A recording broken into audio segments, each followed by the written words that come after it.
According to a viral video that had been posted to Facebook Live earlier this month by TextWire CEO Daniel Beck, Beck said in the video that he posted on January 5th that he had just left a meeting at Trump Hotel in Washington, D.C. with, among other folks, Donald Trump Jr., Rudy Giuliani, Kimberly Guilfoyle, MyPillow CEO Mike Lindell, and several senators, he said.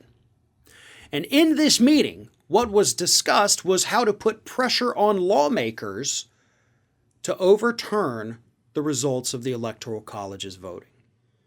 This meeting took place on January 5th, and we all know what took place on January 6th. It was supposed to be the day that the Electoral College votes got counted, the election was certified and over with, but that was delayed a bit because of the insurrection that happened among crazy Trump supporters when they decided to storm the Capitol.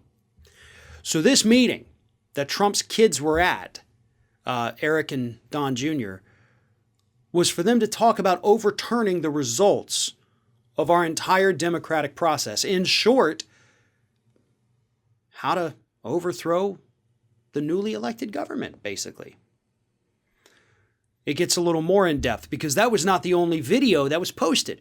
Another video was posted, this time from Nebraska Republican Charles Herbster, who wants to run for governor of Nebraska.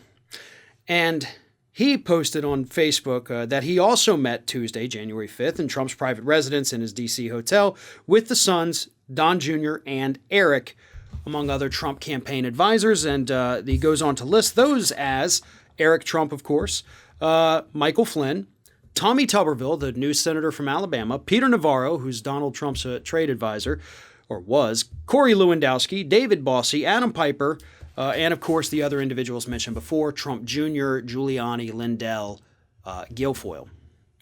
And they met, again, to talk about pressuring members of Congress the next day to overturn the results of the 2020 presidential election.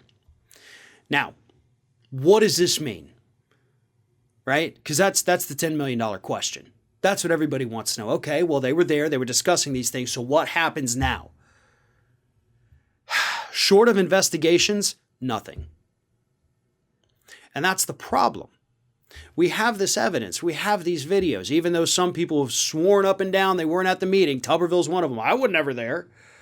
But then on January 6th, we know for a fact that Don Jr. was tweeting out and posting photos of the events prior to the insurrection. They were there. They gave speeches. He was showing his dad the crowds on monitors. They were cheering. They were happy. And then, of course, the insurrection happened. So can we link this meeting to inciting an insurrection? That's a little tough. That's very tough, actually.